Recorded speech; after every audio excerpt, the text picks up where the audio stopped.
Good morning dear students. I am Dilip Sengar, your English teacher. कल मैंने आपको ये चैप्टर बताया था, फर्स्ट फ्लाइट की सेकंड स्टोरी, ब्लैक एरोप्लेन के बारे में बताया था। इसमें हमने यहाँ तक स्टोरी देख ली थी कि जो ऑथर है वो जाना चाहता है, अपने छुट्टियाँ हो गई हैं और वो कहाँ जाना चाहता है, अपनी फैमिली के साथ एंजॉय करना चाहता है, अपने घर वापस लौट रहा है और घर वापस लौट के अपनी फैमिली के साथ क्या करना चाहता है, ब्रेकफास्ट करना चाहता है। जब वो जा रहा था तो everything was okay at that time, sky was clear and sky was clear, there was no cloud and stars were twinkling, and he had enough fuel and compass was uh, running well and everything was okay at that time. uh, then he started going forward. In the meanwhile, he saw the huge mountains like a clouds like a huge mountains are coming, and storm began to start. Then his all the instruments began to dead.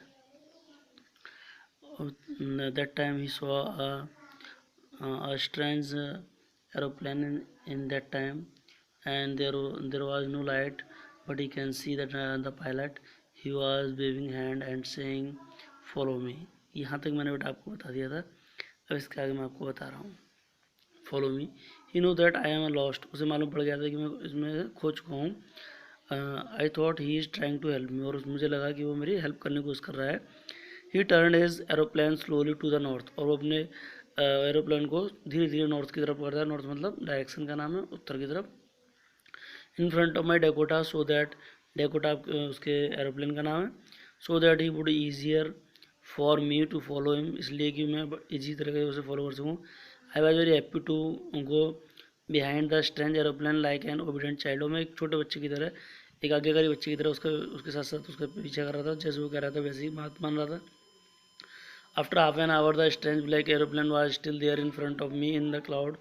आधे घंटे बाद वो जहाज़ मेरे सामने ही था in clouds में। Now there were only enough fuel in the old Dakota last tank to fly 5 और 10 मिनट्स। अब केवल 5 और 10 मिनट के हिसाब से उसमें फ्यूल रह गया था। I was starting to feel frightened again, और मैं क्या करने लगा, मैं दोबारा फिर डरने लगा। But then I started to go down and follow through the storm, लेकिन मैं उस दूसरे वाले एरोप्लेन को फॉलो करता हुआ उसके साथ साथ तूफान में चलता जा रहा था। Suddenly I came out the clouds and saw 2 straight lines light.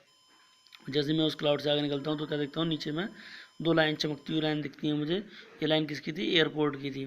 बस आई वॉज सेफ, तो मुझे मालूम पड़ा कि मैं पूरी तरह सेफ हूँ, मैं तूफान से बाहर निकल आया। I turn look for the friend, और मैंने पीछे मुड़कर अपने जो फ्रेंड जो मुझे बाहर निकाल के लाया था एरोप्लेन, उसकी तरफ देखा, लेकिन वो स्काई वाज एम्प्टी, स्काई खाली था, मतलब स्काई में वहाँ कुछ नहीं था। There was nothing there. Black aeroplane, जो काला जो जहाज़ था वो वहाँ जा चुका था। I could see it anywhere, मुझे वो कहीं नहीं दिखाई दिया। I landed was not sorry to walk away from the Dakota near control tower. मैं तुरंत वहाँ से उतरते हुए सीधे चलता हुआ अपने ओल्ड डेकोटा को भी मैंने नहीं देखा, उसे सॉरी बोलते हुए सीधे कंट्रोल रूम पे गया। I went and asked the women in the control centre में जो वुमेन रिसेप्शनिस्ट पे बैठी थी, वहाँ रिसेप्शन पे बैठी थी, वहाँ जाके मैं जाता हूँ, उस दूसरे पायलट का इंक्वायरी करता हूँ। आई वांट टू से थैंक, मैंने थैंक्स कहना चाहता था, और लेकिन वो बड़ी स्ट्रेंजली मेरी तरफ देखती है और वो कहती है कि मतलब मैं किसको थैंक बोलने वाला हूँ, क्योंकि दूसरा एरोप्लेन तो तूफान में था ही नहीं। Aeroplane only his aeroplane was flying, उस रात को उसी का एरोप्लेन उस वहाँ उड़ रहा था और कोई नहीं था। Yours was by one I could सी, और रडार में केवल वो उसी का देख पा रही थी और कोई दूसरा था ही नहीं। So who help me arrive there safely without compass radio. इस बात के लिए ऑथर आज तक स्ट्रेंज है, आज तक वंडर है, आज तक उसके दिमाग में ये है कि सरप्राइज़ है कि कौन आया, कौन उसको उस तूफान से निकाल के वहाँ तक लाया। जब उसका कंपास रेडियो कोई काम नहीं कर रहा था, बिना कंपास के, बिना रेडियो के, बिना फ्यूल को वहाँ तक ले गया, वो उसे थैंक भी नहीं कर पाया। Who was the pilot of the strange black aeroplane flying the storm without light. कौन था जो बिना लाइट के वहाँ तक वो चला गया। थैंक यू बेटा, ये आपका चैप्टर कंप्लीट हो गया। आप इसे दोबारा एक बार और पढ़ें, बार बार पढ़ेंगे तो आपको बहुत अच्छे समझ में आएगा।